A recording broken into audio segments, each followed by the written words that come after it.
За та бүхний энэ өдрийн амрыг айлтгая. Шинжлэх ухаан тань мэдхүйн судлагдсан нэвтрүүлгийн шинэ дугаар эхлэхэд бэлэн боллоо.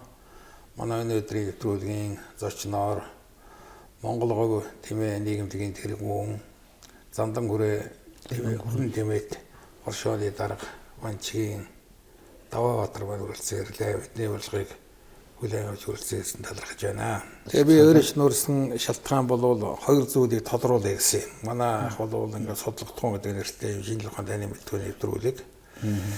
Тэгээ эхний нэгдүгээрт миний сонирхоод байгаа зүйл бол өдөр төхөн тунгалгын хөрөн үйлдвэрийн тэмээ байна шүү дээ.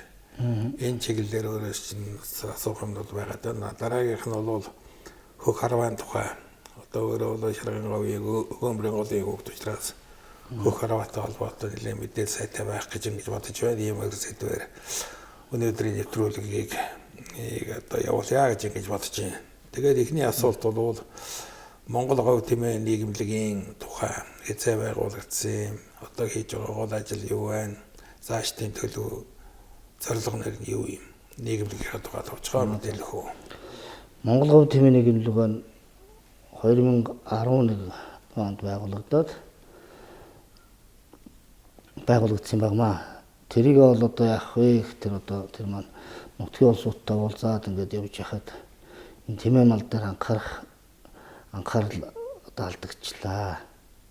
Энэний удмын сан хамгаалах үйлдвэр ухсааны дээр анхаарах юм ажил хийхгүй болохгүй нэ гэхэд хүмүүсийг ярьж ирсэн тэр зүйлээ санаа аваад Монголынхаа одоо говь за говийн амтан болох тэмээг бас хамгаалах тэн дээр одоо ажил төрөл зохион байгуулах хэрэгтэй юм байна гэсэн бодол саналын үднээс байгуулсан байгаа. Монгол говь тэмээ нийгэмлэг байгуулагдаад 2012 онд Малаж эрдэм шинжилгээний хүрээлэнтэй хамтын ажиллагааны гэрээ байгуулад тэр долготор тэр талигаач одоо нөгөө эрхлэгчийн зөвлөх хүнсүдэч хариуцсан зөвлөх байсан тэр нэргүү доктортой тэр дарга нь байсан. Даваа хүүгээ эрдэнэт нарийн бичгийн дарга нь байсан. Тэнд уулзалдаад ингээд ярьсан. Одоо Малаж шинжилгээний хүрээлэн дээр бас ингээд тэмээний талаар мэдэх хүн одоо алга байна.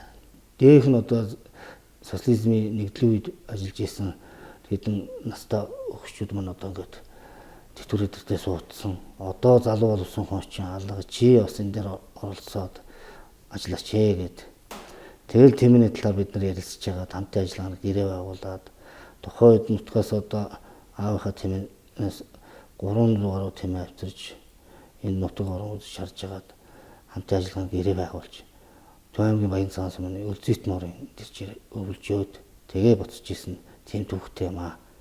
Энийг бас энэ үнийг үргэлжлэл байхaltaй дээр Замдан хүрэн тэмээ хуршаа байгуулсан гэж байна тийм ээ. Энэ үйл ажиллагаа хэрэг явж байна. За тэмээний ашиг шим таварлаг бодлыг одоо тэмээ олон нийтэд хүртээх энэ үйл ажиллагааг бол аж ахуйн үйл ажиллагааг нь бас сайн хөгжүүлж давхар авч явахгүй л бас болохгүй байна гэдэг. Тэгээ энэ жил чи одоо Монгол Улсын засгийн газраас шинэ оршийн хөдөлгөөн гэж зохион байгуулагдаад энэ хөдөлгөөн зохион байгуулахаас өмнө бас бид нар бас уулзалтаар ярьдаг. За хөдөө бас нэг болохгүй болчиход байна. Хөдөө хөнгөвч хувийн аж ахуй гэл ингээ явдаг. Хамтарч хорсон байдлаар аж ахуйг хөгжүүлж авч явах нь зүйтэй юм аа гэдэг. Нутгийн зөвлөлийн дарга Батсайхаа бид нар бас энэ оршоо хөдөлгөөн байгуулагдлагаас өмнө 3 сард бас өгүүлэн ярьж байгаа л бас нэг яваад эргээд тойроод ирсэн. Тэр үед нь би одоо ингээд хурал зөвлөгөө хийгээд ярилцгаа гэсэн. За чи юу ч хийсэн жоон төр хүлээж. Тэгээ эргэж ярьж хагаад арай цаг нь болоогүй чи жоон хүлээж явахгүй даа гэдэг. Тэгээ удаагүй харин 4 сар гаргаад шинэ оршийн хөдөлгөөн Монгол Улсын засгийн газраас зохион байгуулагдаад энэ нь болохоор одоо уламжилт мал аж ахуй одоо байгаль цагаараа нөлөөлж байгаа сөрөг нөлөөг боруулах тухай гэж хууль байгуулагдчих. Хууль батлагдсан, хурлаар батлагдаж энэ дээр одоо Монгол Улсын засгийн газрын эрхлэх газрын дарга сайд одоо амар хөлслийн дарга маань нэлээд идэх санаачлал гаргаж гол одоо хамтар зохион байгуулагчаар нь ажиллаж явсан. Энэ ажлын хүрээнд л одоо сумдаа бас нэг тэмээний хадлаар нь хоршоо байгуулж олон нийтэд бас нэг тустай хэрэгтэй юм хийж явах нь зөв юм гэдэг. зандан хөрөө тэмээ гэсэн хошин байх болсон. Энэ тэмээ гэдэг энэ таван шумалын одоо манлай болсон энэ сайхан уламжилжсэн энэ үс соёлоо хадгалж, хайрлаж, хөгжүүлэхэд нөлөө ингээд нийгэмлэг байгуулаад, оршоо байгуулаад явж байгаа бол их дэмжүүштэй, их хөрөнгө сайхан сэтгэл байна гэж ингэж бодож байна. Ер нь энэ тэмээтэй холбоотой Монголын нийгэмлэг иймэрхүү хөдөлгөөнүүд хэр байдгийг. За тэмээ чи өөрөө говийн бүс цөөн тоогоор байдаг болохоор бас олон нийт тэр болгон бас нөгөө тэмээтэй харьцаж мэдгүй юм бах юм. Тэгээ энэ талаараас бас цөөн за нэг өвлийн аяр жуулчлал хөгжүүлэхэд бас нэг тэмээг ашиглуулъя яасан гэж аяр жуулын чиглэлийн улсууд бас нэг тэгж ярилцж яах юм. Өмнө говь талдаа арай бас нэг хурдан тэмээний уралдаан зохион байгуулах тэмээнийхээ ашиг шимийг бас нэг хүрдэх энэ талаар бас ажил хийгээд байна. Манай говь болтод болохоор ч одоо шаргын говь маань ихтэй одоо говьлтаанд өргөх сумын нэг баг нь л тэмээтэй тунгалаг баг. Шарга сумын Баянгол баг нэг баг нь л тэмээтэй Баянгол баг. Халиун сумын олон булг баг ганцхан тэмээтэй. Говийн одоо 3 сум хуваагдсан хэсэгтэй л жоохон тэмээтэй гэсэн улсууд байдаг. Тэгэхээр энд бас нэг анхаарлаа хандуулж манайхны тэмээ болохдоо бас юу юм бэлээ. Бидний өвгдөөд ардын малч ухаанаараа ардынхаа селекцийн аргаар одоо өөрийнхөө амьдрал ажил явцад бий болгосон тэмээ байгаа юм. Тэгээ наадах жоохон дэлгэрэнгүй ярина хоёлаа. Гэхдээ ер нь дэлхийд хэдэн төрлийн тэмээ байдаг юм. За яг тэмээтэйгээд ихтер болохдоор наран тэмээ гэж одоо нэг үх тэмээ байна. Хоёр үх тэмээ гэж байна. Монгол тэмээ. Тэгээд тэмээний төрлийн амт ингээд бас лам гөрөөс эдэргээд 2-3 төрлийн бас төрлийн амт гэсэн тийм бас байдаг.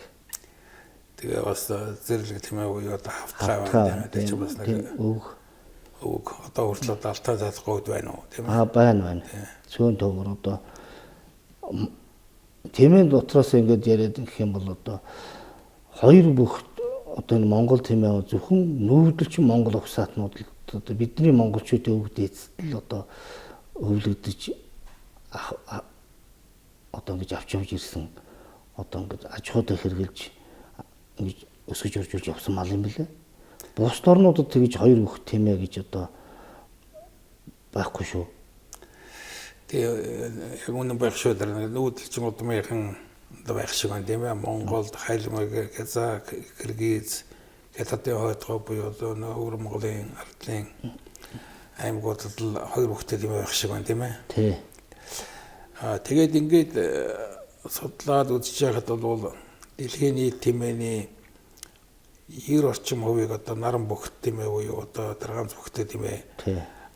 Африк, Азийн зарим газар нутгалж байгаа тийм эзлээд байна шүү дээ. Өөрхий одоо манад байгаа хоёр бүхтэй тэмээ бол дэлхийн нийт тэмээг 100% гэж үзэх юм бол нэг 9.1 гэдэг нэг 10 орчим хувийн ийм зөөх юм байна шүү дээ. Тэр дотроо сая нэрлсэн энэ улсууд дотор Монголд бол говийн хэдэн аймагт зөөхөн байна. Тийм учраас энэ хоёр бүхт тэмээг дэлхийн төвшөнд ч гэсэн үндэсний Монгол уурхтны төвшөнд ч өөрийнхөө улсын төвшөнд үнэхээр анхаарахгүй бол тоо толгооноос ахуулаад их хэмзэг одоо энэ генийн энэ юм зөвхөн Монголд л бараг байгаа шиг байна. Монгол уурхтны хүрээнд л байгаад байгаа юм байна шүү дээ тийм ээ. Тий.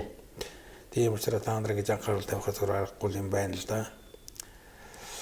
Тэгээд Монголын төвшин ингээд ярихад одоо тэмээний удам өгшлэр нь ямар байдгийг.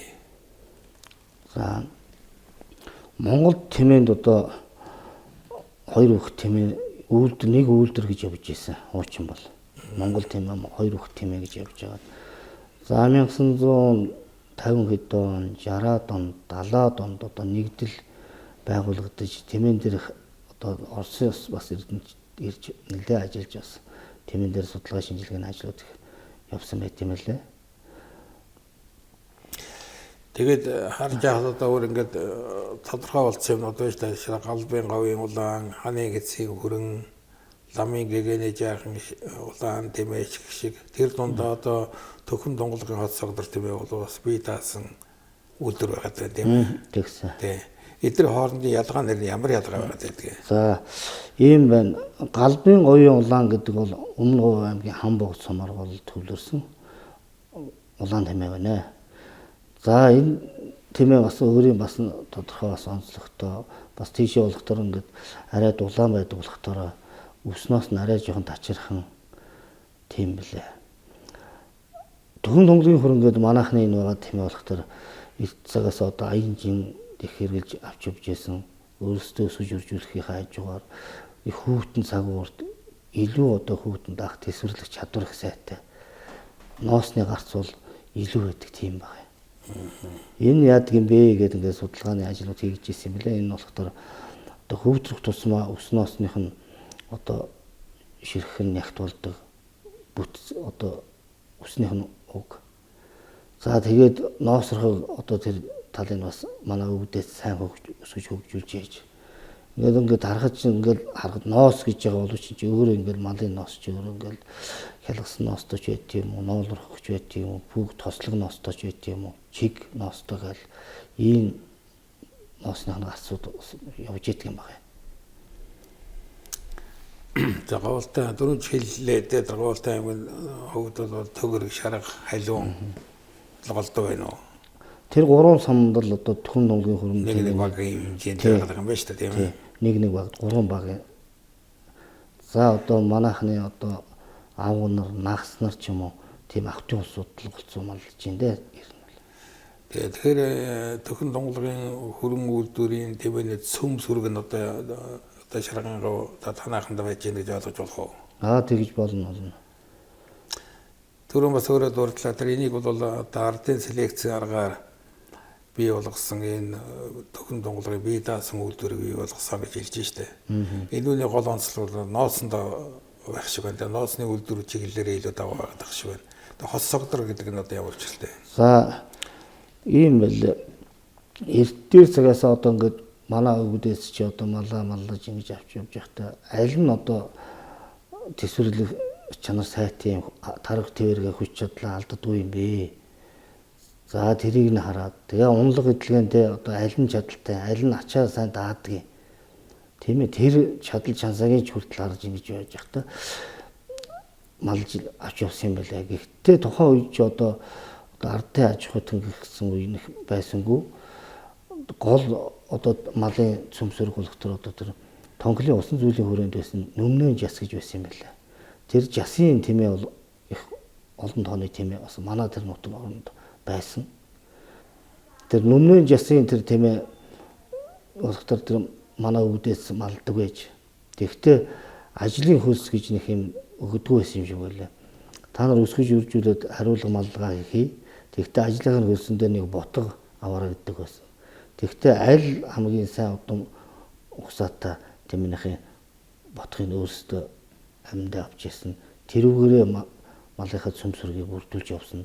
Тэр нэг сайн үйлдвэр мал бий болж ардынхаа селекцээр гарч ирсэн юм билээ. Тэр чинь ардын ухаан гэдэг чинь гайхалтай л да тийм ээ.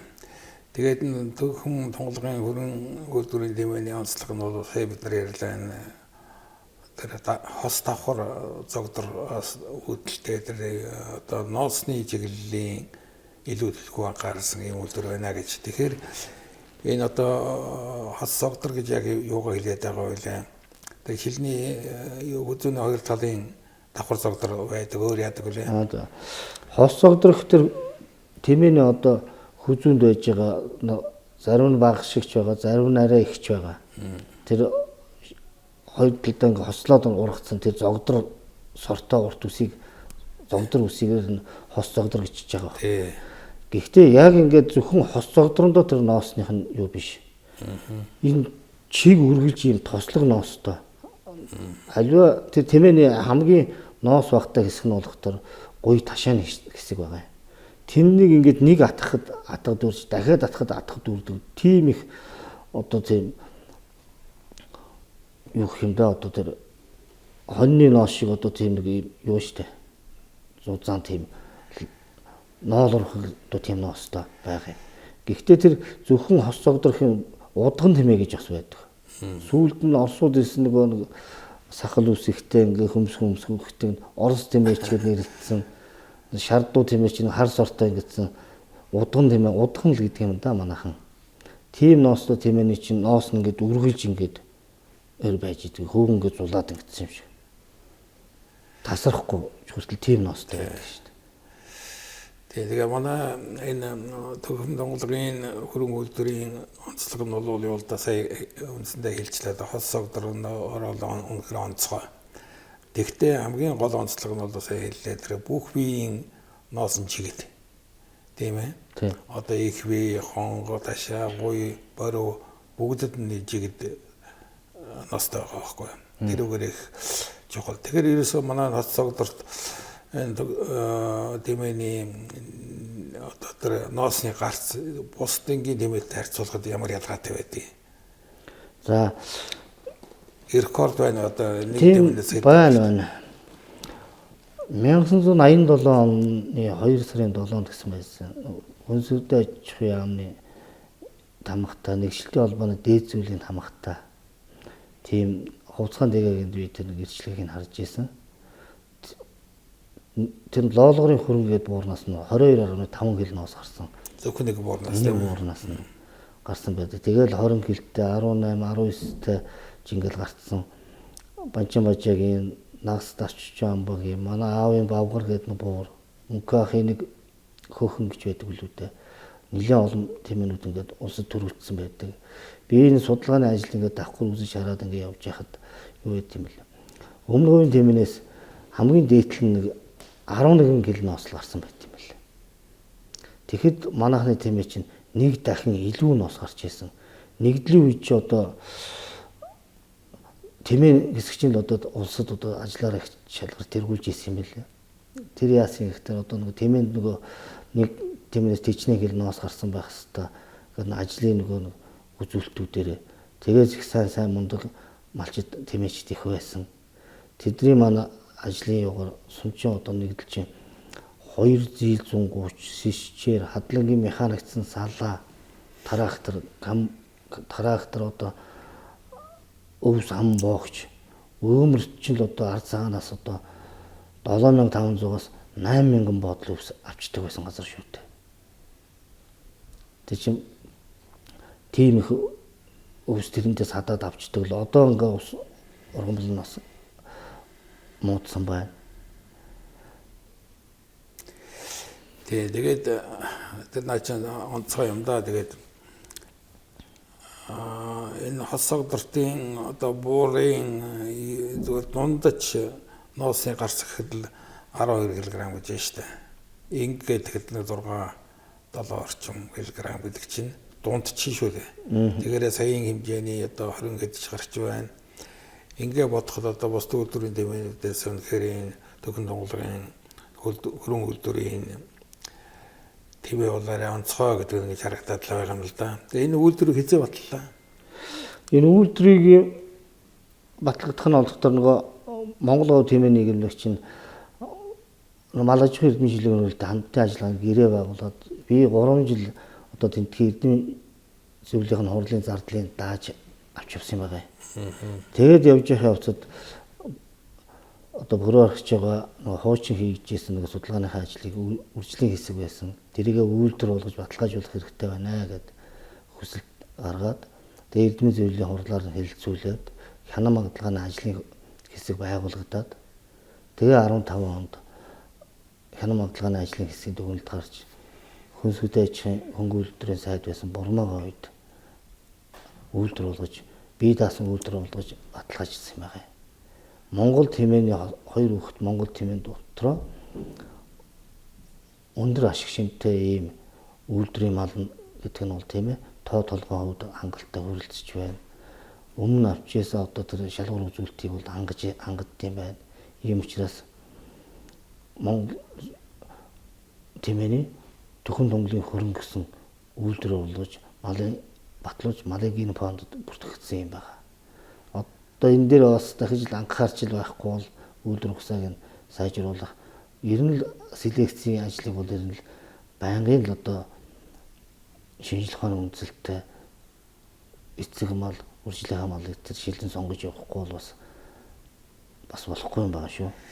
Тэгээ наадах чинь би тодруулж асуумаар байгаа юм л да. Тэр хүн сөдөө аж ахуйн сайдын 2015 оны 96 дугаар тушаалаар үйлдвэрийг баталчихжээ шүү дээ төхөн Монголын. Тэгээ тэрүүнээс хойш нэг нь батлагдсан юм яаж төрийн хамгаалтанд байдаг юм уу? Ер нь ямар агц дэвшил байдгийг нэг батлагчлаа шүү дээ.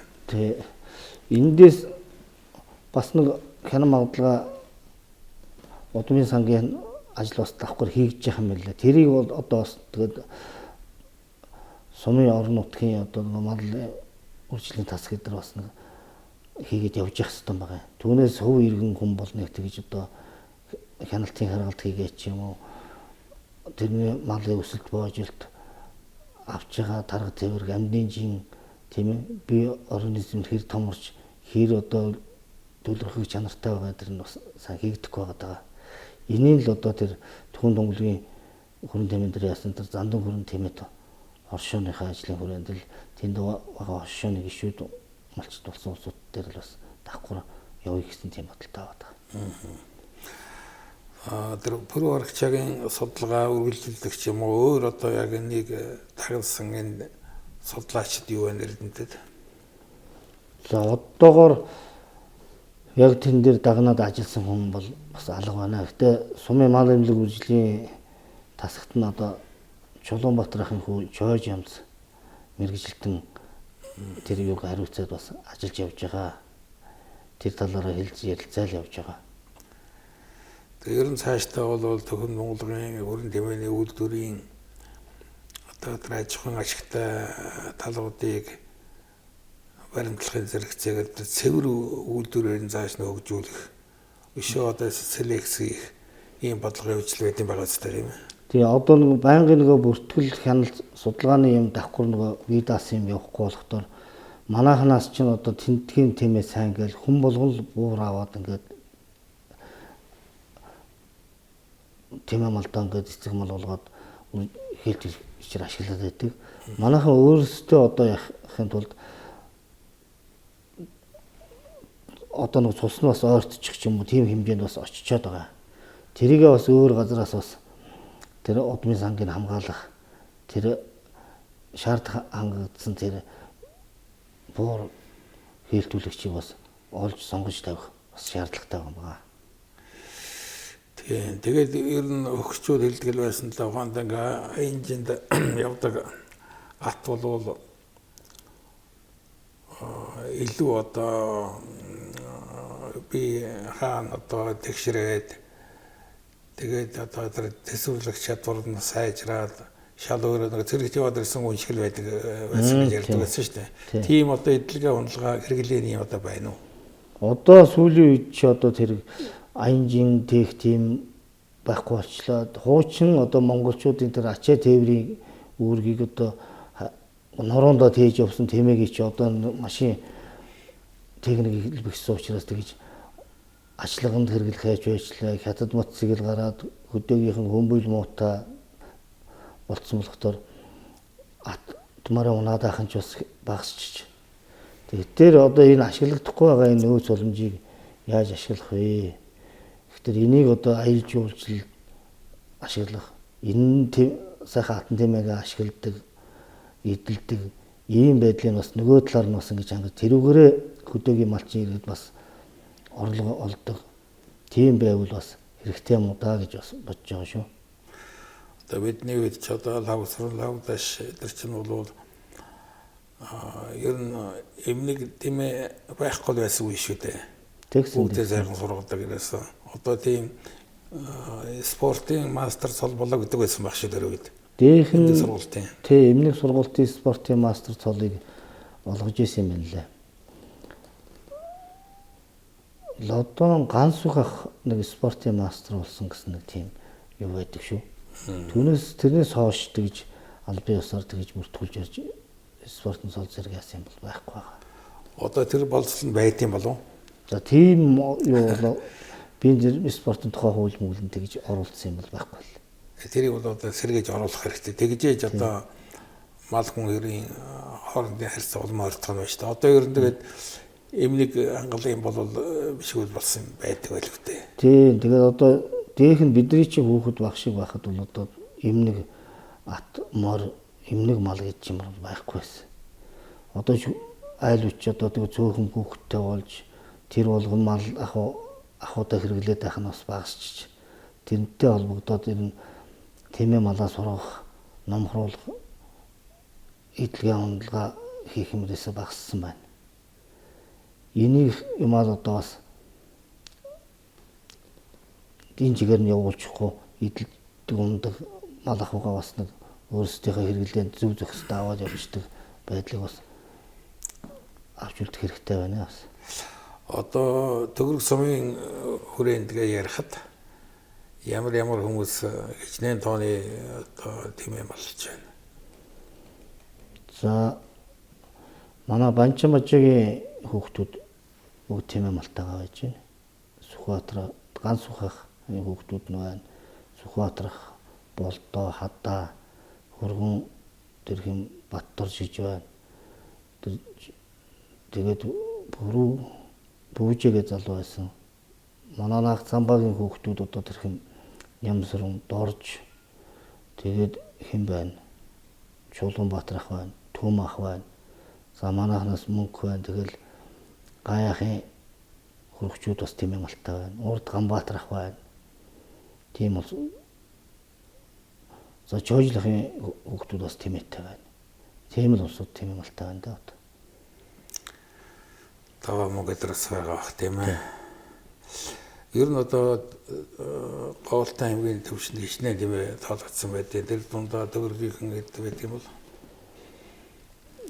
За төгрөг сум нэг 5,000 гаруй тэмээ тоологдсон юм байна. Нэг багийн л одоо зөвхөн айлд байгаа шүү дээ. Тэр шарга бас нэг 6,000 орчим тэмээ тоологдсон юм байна. Өнгөрдөг 2023 оны мал тооллогоор. Би нэг статистик харжсэн чинь Монголын нийт малын 5% малын дотор эзлэх хувийн тэмээг нэг чинь бараг 1% хүрэхгүй 0.7% ч нөгөө тэгээ байж л шүү дээ. Тэр үнэн үү? Тийм. Тийм зөөхөн байх юм байна. Тийм. Хуучин чинь монголчууд чинь одоо ачаа тээврийн юу гэж нэрсэл атан тэмээгээрээ л одоо бүх юм хангаж ийсэн. Нийт монголчууд чинь нийт нутгаараа тэмээтэй байсан бол одоо ч зөвхөн говийнхаа бүсдэл тэмээтэй хангаан бүс гэдэг ч юм бол тэмээг болцсон шүү дээ. За улсын нэг говийн нэг хэдэн сумдууд за тэнд яхаарахгүй одоо машин тэрэг явуулдаг учраас ховд улсын нэг хэсэг газрууд бол тэмээ яг онлог ачлалганда хэрэгжилж байна. Говьлтад бол бас цөөхөн байна. Буугт сум тал руу айлууд нэг югаар нууж байгаа шүү тэмээ. Тэмээний онцлогудаас хоёлаа яг яриад ер нь одоо нэг тэмээ бол өдөртөө нэг удаа хичнээн литр суудаг жишээлбэл. Тэр одоо улсыг тэр говийн халуун эрэм халуун газар одоо тэр улсыг өөртөө шингээх хадгалах тийм биологийн их чухал систем байх шиг байна шүү дээ тийм ээ. Тийм организм нь их тусгай янзын тийм системтэй амт юм байлээ. Тэмээ ч өөрөө тэр говийн тэр их хүүтэн халууныг даах тийм чадaltaй байдаг. Тэгэхээр тэр нэг эрдэнэтэй судалсан байт юм байл л да. Тэр нөгөө тэмээний цусных нь одоо эсийн бүтцсэн тийм дугуй биш зөөвөндүү байдаг. Тэгээ өөрийнхөө тэр амьсгалынхын систем тэр өөрийнхөө уушгийнхаа чийг дотоод чийг юугаа ингээ хадгалцдаг. Тэрүүгээрээ өөрийнхөө одоо нэгээр дулааныг зохисуулж яадаг чигээ алддаггүй. За тэр одоо бүхэнд хомондоо маш их хэмжээний өөх хураадаг. Тэрийгээр энерги болгоод задлцдаг. За одоо ингээ сүүлийн үе чи одоо ингэний хоормог тэмээний махч одоо өмтэй болоод байгаа дэр нь бол энэ сахарын өвчин гэдэг нэг юм байгаа. Гарт дэлхийн нийтэд одоо ингээ айхтар хүнд зүйл болчиход байна шүү дээ. Энэ чи одоо тэр ингэний тэр хоормог за тэр тэмээний борц мах эдэр чинь бас эмийн чанартайгаад энэ чиглэлээр одоо арабууд, өөр Монгол хятадууд бас нэлээд үйлдвэрлэлийн юм явуулж шүү. Тэр ер нь байгальтайгаа холбоотой юм да. Тийм ялангуяа шаргын говийн энэ дэмэдүүд бол эдгээр гов адилхан байгаа боловч шаргын говь чинь угаасаа юу юм бэлээ шүү дээ. Жилийн турш хамгийн их нар цусдаг, хамгийн их халдаг, өвөлдөө бол хамгийн их хүдэрдэг. Тэгэхээр хамгийн гэсэн энэ хоёрын дунд байгаа энэ биологийн амьтан ч юм тэрүүнтэй зохицох чадвар мундаг байна шүү дээ. Тэр нэг нь бол энэ ноостой холбоотой байгаад байгаа байхгүй тийм ээ. Тий. Энэ нэг манайхны эрдэмтэд эдгээр судалгаа хийж үзсэн юм байлаа. Дулаан орны ямал хүртэл одоо ингээд юу хийж идэг вэ? Ямаа ихтэл ингээд хүүтэн байх тусам ноолур сайн суудахтай адилхан тэмээ хүртэл өмнө говийн тэмээ ихтэл үснос нь баг тачирхан сор багтаа ч байт юм уу. Тэр нэг одоо сантиметрт байгаа арсан дээрх үсний утасны тоо ширхэг бага байхад за манай түн донголын хүрэн тэмээний 1 см талбайд байгаа үсний утасны тоо ширхэг нь их байт юм байна. Тэрнээсээ хамаараад тэр үснос сайтай байж тэр хүүтнийг тэсвэр их одоо бие амьтны өөрийнх нь л одоо тийм юу бүтц байна шүү дээ. Дасан зохицох байгаль. Тий. Байгальтайгаа шууд холбоотой юм да. Тэр эрдэмтдийн судалгааг харж байхад тэр төхөн донголгын тэмээний үсний гол шин чанар нь гэхэд үсэн бүрхүүлийн сор үс, завсрын үс тэгээд бас ноолороо тогтдог тэр чанар нь бол их тийм шигүү чанар сайтай байдаг юм байна л да. Тийм учраас үеийн зөөлөн дулаан ийм шин чанартай учраас энэгээр одоо таваар хийх ноос хийхээс ахуулаад бүх юмд хэрэглэхэд арай л өөр л гэж л бичсэн байх юм билээ. Тэгээд туршилт хийгээд үзэхэд тэмээ бол өөрөө бол агуу юм байна л да.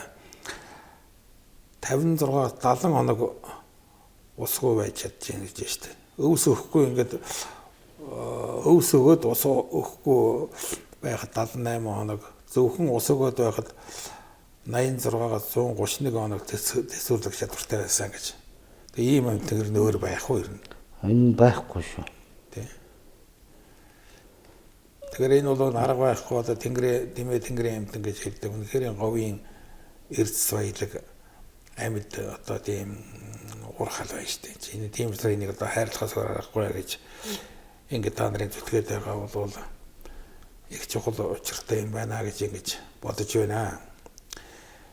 За өөр одоо тэмээтэй холбоотой үйлдвэрлэлийн шинжтэй ашигын энэ тэмээний ашигыг одоо хүртэхэд бол тийм баг дэд үсэх хэрэгтэй юм шиг л байгаа юм л да. Тэгээ ноолороос нь гавдан дээр аришэр тэр одоо сүү сайл тийм олон юм байна шүү дээ. Ингэний ундааны талаар жоох ярьж байгаа. За дээхэн цагч одоо манай монголчууд чинь малын бол амьсгаанаасаа бусдын бол хэрэгэлдэг гэж тийм хөвтэй шүү дээ. Одоо сүүлийн үед ч одоо бас тэр болгон хүмүүс ч одоо мал хавгаасаа холдчиход бүх юмыг одоо ашиглаж ахуудаа одоо хэрэгжилж бас чадахгүй төдийлэн тийм байна. Одоо тэр ингийн хоормог энэ талаар одоо ингийн сүүчээ өөрөө одоо тэр тухайн амьтны одоо говийн тэр хүнд байгаль цагварын тэр ургамал ургах тийм боломж муутай тийм ургаж байгаа маш их төсвөртэй ургаж штэ цаг будрагна. Тэгээд одоо өөрөө бас их ют шоргоглог тийм ургамал байна. Тэрийг иж байгаа тийм ээ. Өөрөө иж байгаа юм одоо сусандаа тэр амин димийг авчихна л дээ. Тэрүүгээрээ дамжаа эргээд сүүгээрээ бүтээгдэхүүн болж гарч ирж байна. Тэрүүгээрээ ботгоо үрсүүлээ тэжээ шоолдог. Энэ юуг нь одоо манай монголчууд эртний цагаас авч ашиглаж ирсэн багмаа. Энэ ингийн хоормог гэдэг байгаа манай ингийн айраг гэж ярьж байдаг. Энэ зүйлийг бол одоо би тэр хүмүүс бас ингийн сүүний бяцлаг гэдэг гаргуул яасан бэ гэдэг надад санал тавиад би одоо Монгол ветераны нэгдлийн тэргүүн доктор Бацухгүйтэй уулзж ирсэн. Тэгэхэд бол Бацухгүй надад ингэж үүлзсэн л дээ.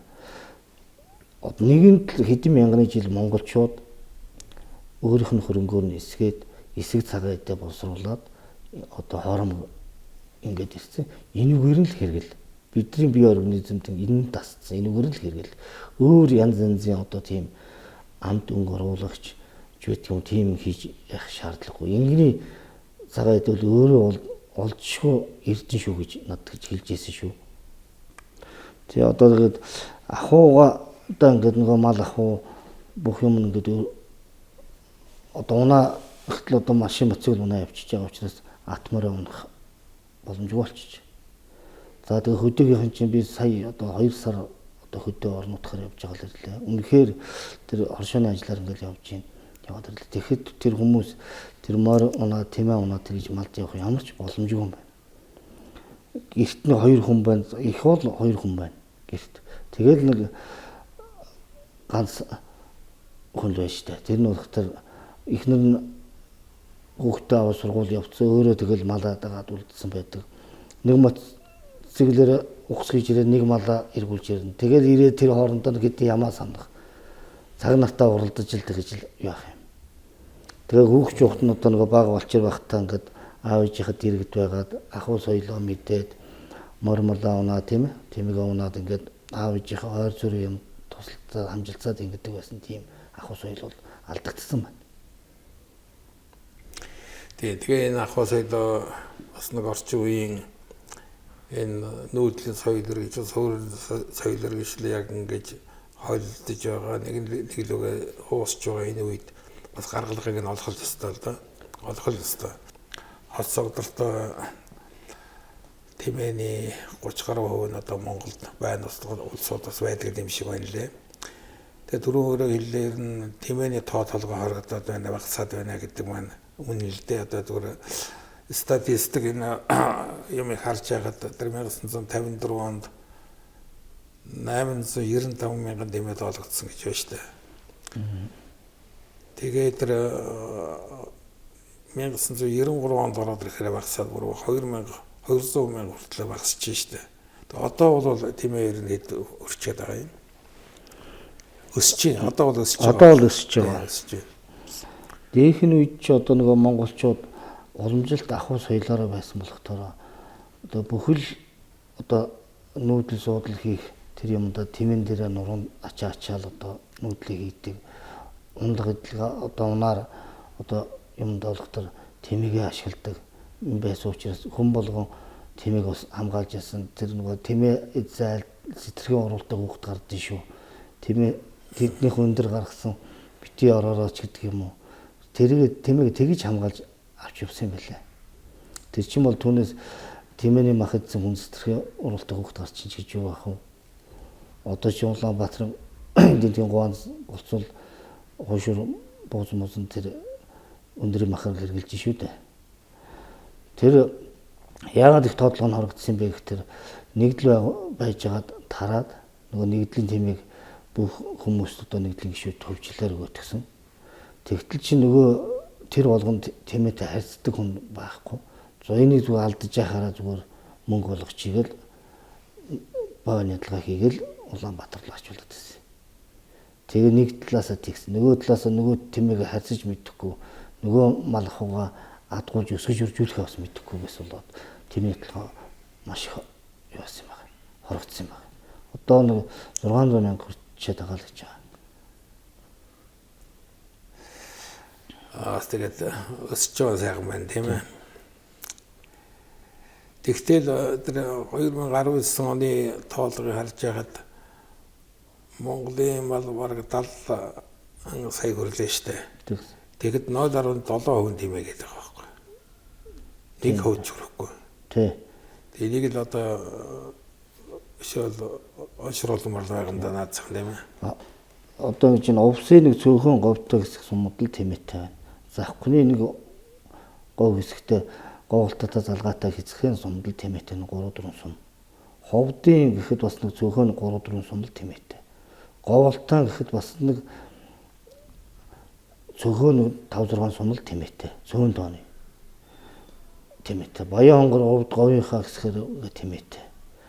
За өмнө говь болохдоор нийттэй говь учраас нийт нутгийнхаа хэмжээнд сумууд нь тэмээ малтай байгаа байх шиг байна. За дунд говь нэг хэсэг тэмээ байна. Дорн говьд хэсэг тэмээ байна. Ихтэй тэмээний өөр таргас нутгын ч гэсэн их омогдсон их багассан л та. Тэгтээ Монголын нийт нутаг дэвсгэрийн 42 орчим хувь гэдэг байгаа шүү дээ. Өөрөөр тэмээний нутаг гэсэн үг байхгүй. Тэгээд одоо уул уурхай бусад энэ цуурын гэрийн шиллийн тэлэлтэндээс шалтгаалаад үнэхээр тэмээний нутаг бол хүмүүдж байгаа нь үнэн л дээ. За энэ үеийн яриад байвал тэмээний яриа бол одоо дуусгүй бидний өвөг дээдэс өнөөгийн одоо та нарын үед ингээ уламжлалт дээрээс их том өв соёлын нэг бол арга байхгүй тэмээний соёл, тэмээний аж ахуй, тэмээг одоо тойрсон тэр бүхлөтэн нүүдэлчдийн тийм сэтгэлгээ ахуй амьдрал байгаад байгаа энэ бол хадгалагдаж байгаад нь одоо би бас их талархаж явдаг юм аа. Тэгэхээр дэлхийд товарсон энэ хоц бүхтэй хоёр бүхтэй тэмээний удмын үндсэн сан хадгалах авч үлдэх энийг авч үлдэх энэ бараг хүндрэлтний өмнө хүлээсэн үүрэг нь Монгол болчиход байна шүү дээ. Тэр дотор одоо Говийн Хэдхэн аймгийн дөрөв хэлсэн Хэдхэн сумын тэр дундаа ах トゥ элэг бүлгэрээ энэ соёлын төлөө явж байгаа тэмээний төлөө явж байгаа магадгүй цөөхөн хүний нуруунд дээр энэ тогтоод байх шиг байна шүү дээ. Түүний нэгийг бол би Ванчиг ахыг гэж боддог Монгол улсын гавьяат малчин Ванчиг ах ч одоо насаараа л тэмээ дагалаа штэ. Тэгсэн. Тэмээд одоо үнэхээр хайртай биш шүү. Тий. Тэр Ванчиг ахын талаар нэг тодорхой танаа тэмээ Ванчиг гэдэг харьцуулаад ярил одоо юу ярьж болох вэ? Одоо бид нар чинь нэг наашаа нэг 2 удаа тэмээ нааш нь авчирлаа штэ. Бас бүх хүүхдүүд нааш ингээд нааш явдаг хөнгөч модчод энэ төвлөрөө төв газар руу ирээд тэгс аав минь нутагтаа өддөг. Тэгээд хүнээ сонсож яхана зал нутгаар нь зүгэрч явах шиг боллоо. Ингээл хүрээд ирэхдээ энэ говь талч баг тэмээг уших болцсон байх юм гэдэл. Тэгээд өөртөө сүүлд нь би бас тэгээд тэмээг уусаач тэмээ бүүлгэх нь хүртэл сайхан санагдаад дөхөө сунгаад амир сонсомоор санагдаад байсан шүү гэд ярьж байгаа. Тэгэхээр бас аав бас өрөвжээлээ л дээ. Тэгээд та нар одоо ингээд энэ булганы дашин жилэнд 600 тэмээ дуугаад ирсэн. Тэр хооронд би нутагтаа очихдоо эзгүүрээ бас эвгүй байлээ шүү. Ер нь. Тэгээд нутгийн юмд байгальтайгаа зогтсон байдаг юм байна гэж ингэж бодчихсан. Ингээд тэмээний төлөө үнэхээр одоо хов хүмүүс өвдөөцийг уламжилсан энэ арга ухаанаар явж байгаа бол дээр нь бас төрийн бодлого хэрэгтэй юм шиг надад санагдаж байгаа. Наад зах нь дөрөв бид зүгээр цугс яриад өнгөрлөө одоо ухаанда юм нэг сургалтын мастер солыг одоо болцсон бол сэргээдэг ч юм уу эсвэл одоо тэр Малтайгаа харьцах Монгол хүний харьцааг яавал одоо урамшуул сайжруулах гэдэг ийм төрийн бодлого байж болохоор ингэж санагдаж байна. Тэгээд Монгол говь тэмээний гэмлэгийн тэргүүний хувьд зандан өргөн тэмээд оршооны даргын хувьд өв уламжлалт дэрсэн энэ өв соёлынхоо төлөө энийг хадгалах хөгжүүлэхийн төлөө санаа зовнож ингэ зохион байгуулалттай хүмүүсийн анхаарлыг татаж эрдэмтдийн байгууллагатай хамтран ажиллаж байгаа Таваатартай одоо талархал дэвшүүлье гэж ингэж бодож байна. За өнөөдрийн нэвтрүүлгээ дараагийн асуух зүйл бол энэ 10 талбартай юм байгаа. Энэ бол бас л одоо шаргын говьд ургадаг сая бол бид амтны ярил одоо ургамал талаасаа бол энэ их ховор зүйлийн нэг нь энэ 10 тэр дундаа хөх 10 гэж ингэж бодож байна. Энийг бол бас бидний өвөг дээдэс бол энэ чиглэлээр үнэхээр их том баялаг хөрвүүлсэн хүмүүс шүү дээ. Энэ талаар ярьж байна. Бидний өвгдээс одоо ингээд тэр говьд хөх харваагаа тарж ургуулж тийм ээ хэдэн үеэрэл одоо тэрийг ургуулж тэргээр амьдрал авахынхаа хэрэгцээ хангаж ингэж явж ирсэн 10 гэдэг одоо 10 гурилны одоо ашиг тус бол тухны бид их чухал нөлөө үзүүлдэг одоо эзнийг өрүүлзэх хөдөлгөөнч сайжруулах тийм ээ. За тэгээд энерги их үүсгэр гэж ингэж явагддаг. Эрүүл хооллолт одоо чинь одоо цагаан гурилнаас л хүмүүс ч одоо гурилдээ цагаан гурилнаас тийм ч юм болохоо очлоо. Цагаан гурил итгий дээрэл гэдэг 10 гурал гэж юм чинь бол хүний биед бол маш их саач тусдаа шим тижилтэй хоолндны хэрэгэл байж.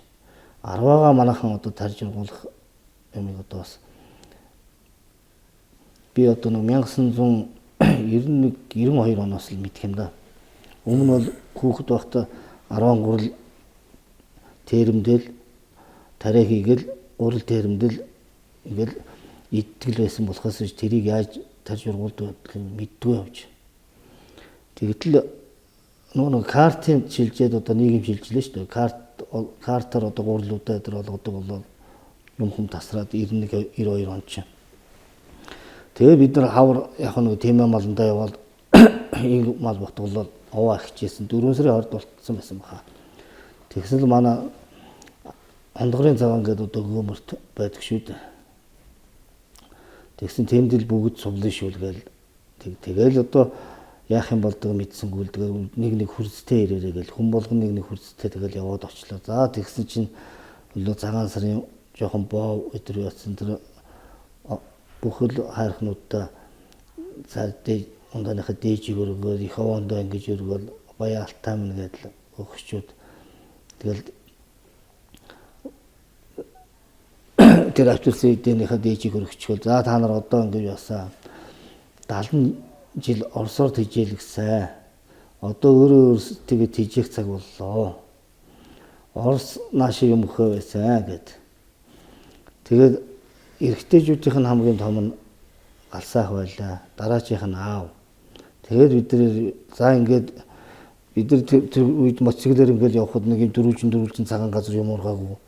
Нэг юм хөрөө нэг дөрвөлжин тийм нэг бондгор мондгортой юм газрууд байгаа гэдэг байсан.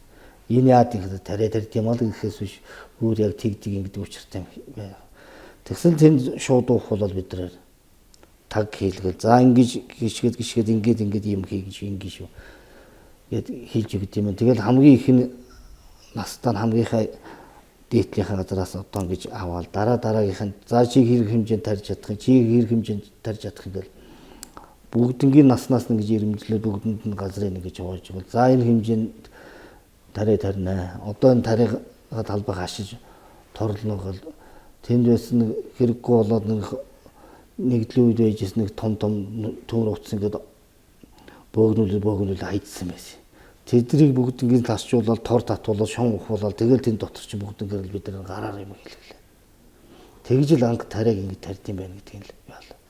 Тэгээд тэр яасан тэгсэн тэр манай тэр өвөө өдрөл байж исэн юм байлаа. Тэр нэгдэлд ногоо тарьж исэн. Тэгтээ тэр хажуухан газарт нэг жоохон таганд нэг жоохон үрээ гараараа хагалаад цацаал тэнд төмс ногоо тарьж яхад хажууд нь жоохон 10 онхоо үрийг ингэж авч үлдээд яваад байсан юм байна. Тэгэл нэг жоохон бид хэдний багс шиг өгдөг тэрүүгээр нь гурлыг хийгээд ичдэг.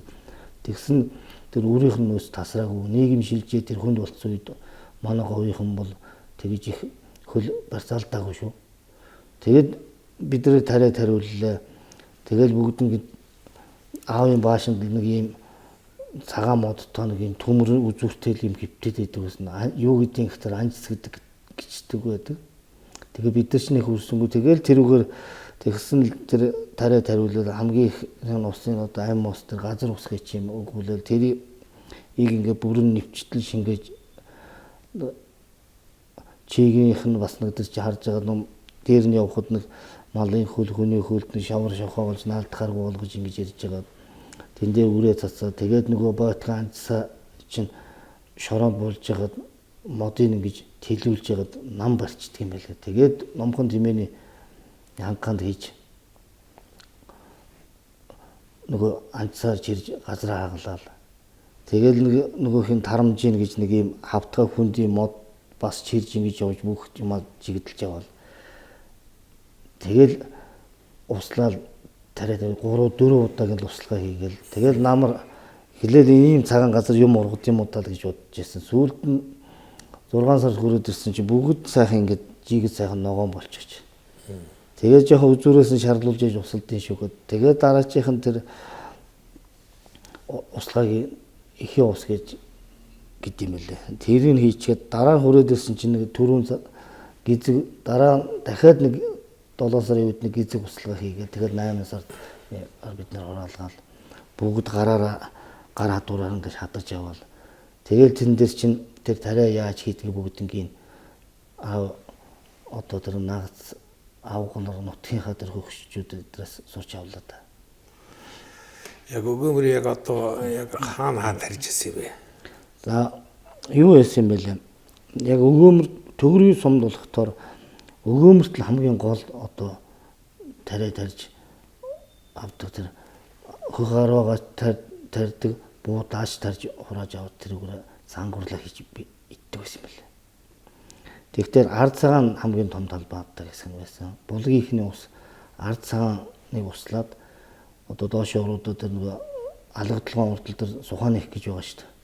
Тэр хүртэл ус нь хурцдаг бүх талбайгаа усалчдаг байсан юм байна.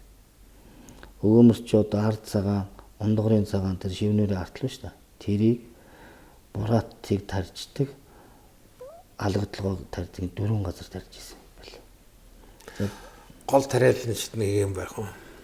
За гол одоо тариа тарьж ирсэн одоо дээхэн үеийн манай хөгшчүүд одоо бүгд л тариа тарьдаг байсан, тариачд байсан. За одоо манай ээжийн аавыг бас миний мэдхээр гайгүй сайн тариа тарьдаг. За Динлад ингээ байжсэн. Тэр өдрийн үе чинь нөгөө нэгдэлгээд хаацсан байсан учраас аав өдөр бол сайн мэднэ. Нэгдлийн үе чинь зөвхөн нөгөө гаяах нэг ногоо тарьдаг, манай хөгшөө ногоо тарьдаг, бид нар очиж төмснийхэн зэрлэгийн цулгааж өгдөг тийм л байсан. Би нэг Динлад ингээ нэг ногоо тарьдаг байсан. 4-5 дараа ингэ байсан байхдаа би нэг намар хавтаа нэг очсон юм. Тэгээд тариа хурааж ирсэн. Тэгээд ч одоо Динлад ингээ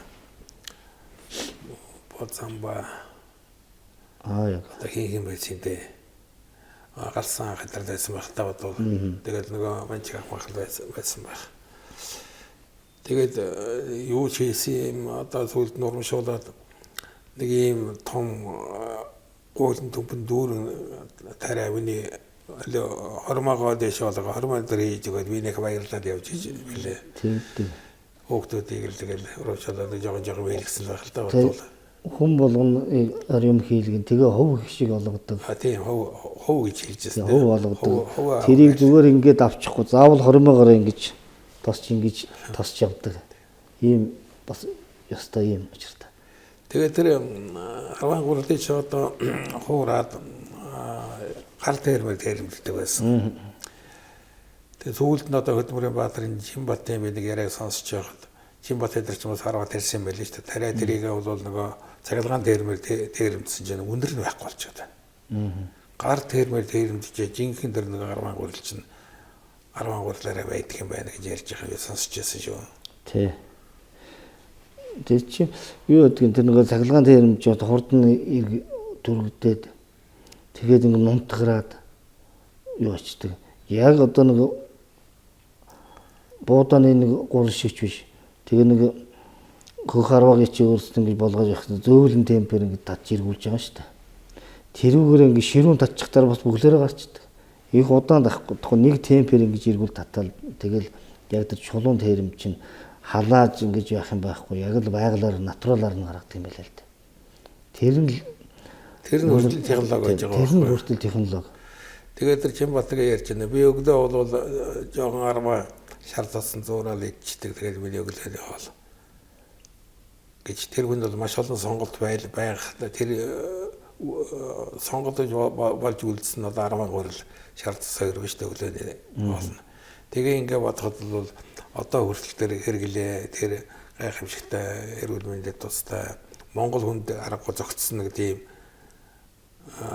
ургамлын одоо нэг байгалаас өгсөн нэг том баялаг бол арга байхгүй хөх харваа гэж ингэж бодож байна. Тэгээд одоо хөх харваа халтар харваа эдэр чи одоо хоёр өөр юм байгаа үстэй. Нэг юм өөр. Юугаар ялгардаг? Нэг арвааны төрөл боловч дотроо өөр сортууд. Халтар арваа гэж байгаа нэг юм бор хүрэнтэй тийм арваа байгаа.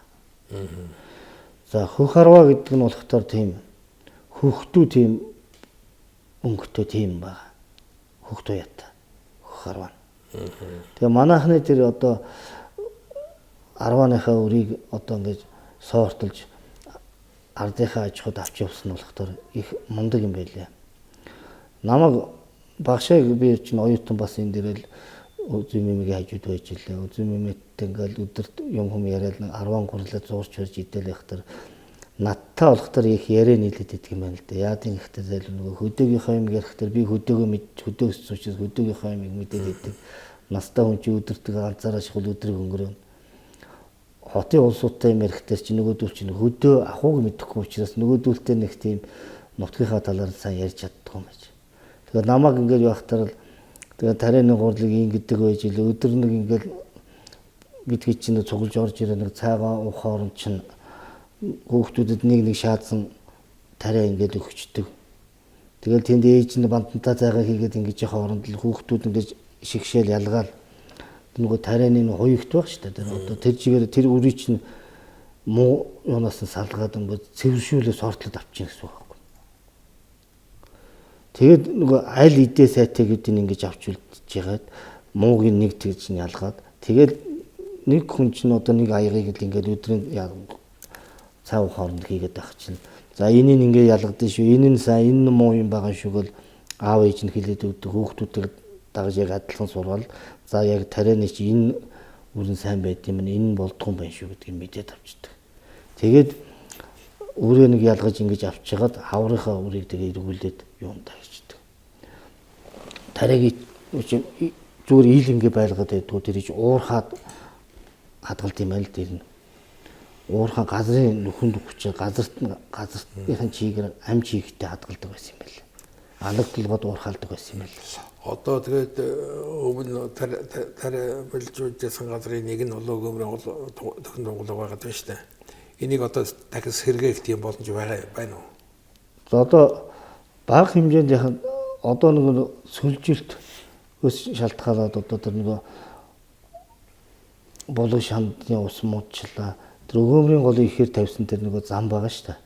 Тэр чинь их хэмжээний 70 гэж босгоо ичсэн. Үеийг чи урсаад багаараа гараа явчихдаг байсан бол нөгөө ус чиг тулж ингэж нуурлж юм шиг болж байгаа заддаг тал тэр булгийн хүүдийг чинь дараа хийчихсэн. Шороо дараа хийсэн байна. Тэгэл ус нь одоо хөрөлцгөө байчих тийм болоод байна. Түүнээс ус нь хангалттай байх юм бол газар нь бол байж идэг. Тэгээ одоо өгөөмөрчин ус нэг жоохон усны бас бэрхшээлтэй 10-аагаа тариад явхад бас цаашаа жоохон хүндрэлтэй тийм болчиход байна. Тэгээд шаргатал одоо бас нэг ус юуны талбай сайтай хөрөлцөө сайтай ингээд шаргад бас нэг жоохон хий гэж бодлоо. За ингээд бидний тарианы хохарвантуга ярих зүйл зөндөө байгаад байна. Ясрага надад нэг хоёр сони хэлсэн. Нэг нь болохоор танаа өгөөмөр төгөрөг тоглолтоо тарьж байсан энэ хөх 10 одоо хавартчлаа. Энэ үний одоо тэр үр юмнууд их цөөхөн газар байх шиг байж хоошоо ховдрууз гараа явчлаа. Энийг сэргээх юмсан гэж ингэ нэг ярьчихсан. Нөгөө нэг нь болохоор засаг тааныхан энэ хохарцуулын жоохон гайгүй байдаг нь энэ хохарватай холбоотой юм шүү дээ.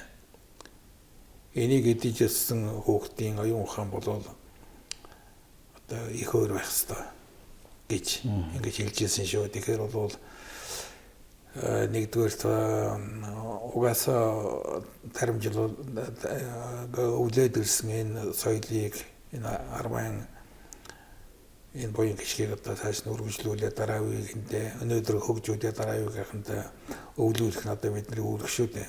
Энэ чиглэлээр одоо бас нутаг орондоо орхон байдаг хүний хувьд бол бас анхаарч бас энэ яриаг хөөрөг дандаа хийж яваад бас талархчл байдаг юм. Энэ дээр бол их анхааругаар юм шиг ингэж санагддаг. Гэх мэтлэнгээр одоо судлах юмнууд их байгаад байна тийм ээ. Нутаг орноо одоо бид нар судлахгүй л өөрхийн судлах үү тийм. Тэр 10 тал дээр ингээд нэг хэлэхэд тодруулаад хэлэхэд нэг юм байна л да.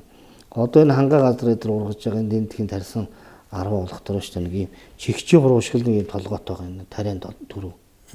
Манай тэмдгийн тариан төрөв юм төв 10 төрөв төв байдаг байсан. Баас тагчл хэлдэг.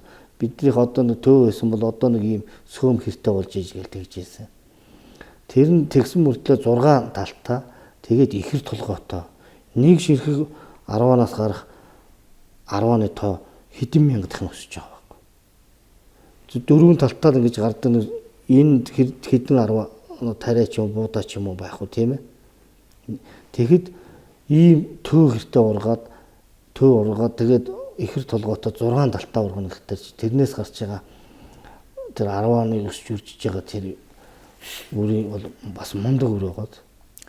Тэгээд энэ чинь бас нөгөө селекц юм хийгэл шаардлагатай болчихж гэсэн үг шүү дээ. Тэгэхээр тэр газар ч гэсэн тэр говийн тэр хөрс ургамал хөрс хангаа харшороо шиг тийм шин муута гэж хэлдэг боловч тэр говийн тэр уулуудаас орж ирсэн тэр нөгөө голгоо тогсдоор бий болсон тэр газар саарл тэр хөрс чинь эргээд тийм их гайхамшигтай тийм шимтэл тийм хөрс юм бэлээ. Тэгээ ингээ эргээд эргэцүүдээ бодоход бол тэр байгалийн тэр хөгжил болвол хамтны хөвд хялгаагүй, ургамлын хөвд хялгаагүй яг тэрүндээ зогтсон өөрийн өөр мөц тогтцол тийм системийг бий болгоод байна шүү дээ. Тэгэхээр яг тэнд өссөн Монгол хүн хүртэл бас нэг говийн хүмүүс ч бас нэг арай нэг өөр шүү. Тэгэхээр энэ бол юу хэдэд байна вэ гэхээр энэ байгаль хүмүүсийн хоорондын энэ олон мянган жилийн турш зогсож ирсэн энэ зогцлыг тухайн бүс нутагт нь онцлог нь юу байна уу, давуу тал нь юу байна уу, сул тал нь юу байна уу гэдгийг судлах гэдэг нь өөрөө хөгжлийн их том гарц шүү дээ, тийм ээ. Тийм. За ингээд бид тэр хоёр чиглэлээр ярилцлаа. Дөхөн дунгалагын хүрэн дэмээ яг харватай холбоотой тодорхой мэдээллүүдийг бас хүмүүс авсан байхаа гэж ингэж бодож байна. Өнөө маргааштай бид нар бол одоо сумынхаа тэмдэглэх гээд бас нэлээд ажилтаа байх шиг байна. Тэгээ би өөрөө чинь хүсэхэд одоо ингээд Улаанбаатар дахь Говьтай аймгийн Дөрвөн сумын нутгийн зөвлөлийн ажлыг бас бат сайхан тэргүүтээ та нар маань яг өнөө цагт аваад муруундаа тэгээд ингээд явж байгаа. Бид бол өөр үедээ үрээд хийх юм хийгээд явж байсан. Ингээд үе залхамжлал явдаг шүү дээ. Тэгээд нутгийн хазан олонд Дөрвөн сумын 100 жилийн өтө холбогдуулж мэдчилгээ дэвшүүлнэ гэж нутгийн зөвлөлийн тэргүүлэгчид өөрөөс ч хүсэж байна да. За тэгээд нутгийнхаа 100 олонд эрүүлийн сайн сайхныг одоо хүсье. Сайхан баярлал сайхан надараа гэж хүсье да. За энэ сайхан өрөөлөөр өнөөдрийн судалтгуун нэвтрүүлгийн дугаар өндөрлөж байна. Дараагийн нэвтрүүлэг хүртэл түр баяртай.